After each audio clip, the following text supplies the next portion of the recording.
नमस्कार बच्चों, आज हम देखेंगे कक्षा 7 की पुस्तक भाषा सेतु के अंतर्गत पाठ 1 प्रार्थना के प्रश्न उत्तर। इस पाठ की जो हिंदी व्याख्या है हमने अगली वीडियो में कर दी है, तो हम देखते हैं इसके प्रश्न उत्तर। चलो स्टार्ट करते हैं। जैसा कि आप देख सकते हैं, पहले दिया है कुछ बताइए, है ना। तो कुछ बताइए के अंतर्गत हम मौखिक प्रश्न उत्तर देखते हैं। तो यहाँ पे पहला प्रश्न पूछा गया है कि प्रार्थना कविता में कवि ईश्वर से क्या वरदान मांगता है। तो इसका उत्तर इस प्रकार है, प्रार्थना कविता में कवि ईश्वर से अमरता का वरदान मांगता है। यहाँ पे कवि हो गया, ये थोड़ा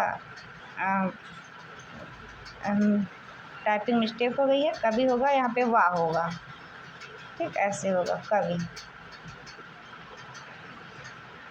ओके, तो और यहाँ पे फिर दूसरा हमारा क्वेश्चन इस प्रकार है कि इस कविता में कवि किस प्रकार के मार्ग पर चलने की कामना करता है।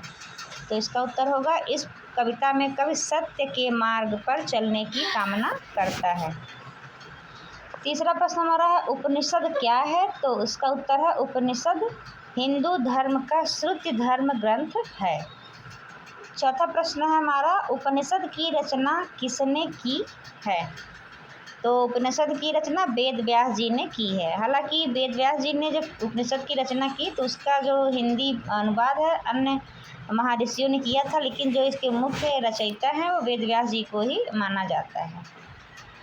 फिर इसके पश्चात है हमारा, आइए लिखें।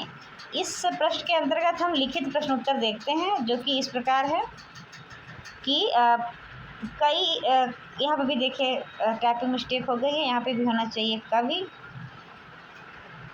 ये है कवि। कवि अन्य लोगों के लिए क्या कामना करता है, पाठ के आधार पर बताइए।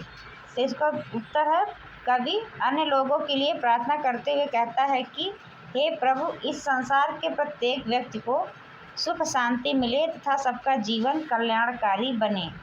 कोई भी किसी प्रकार से ना तो दुखी हो और ना ही उसे किसी का भय हो। ये हमारे पहले प्रश्न का उत्तर है।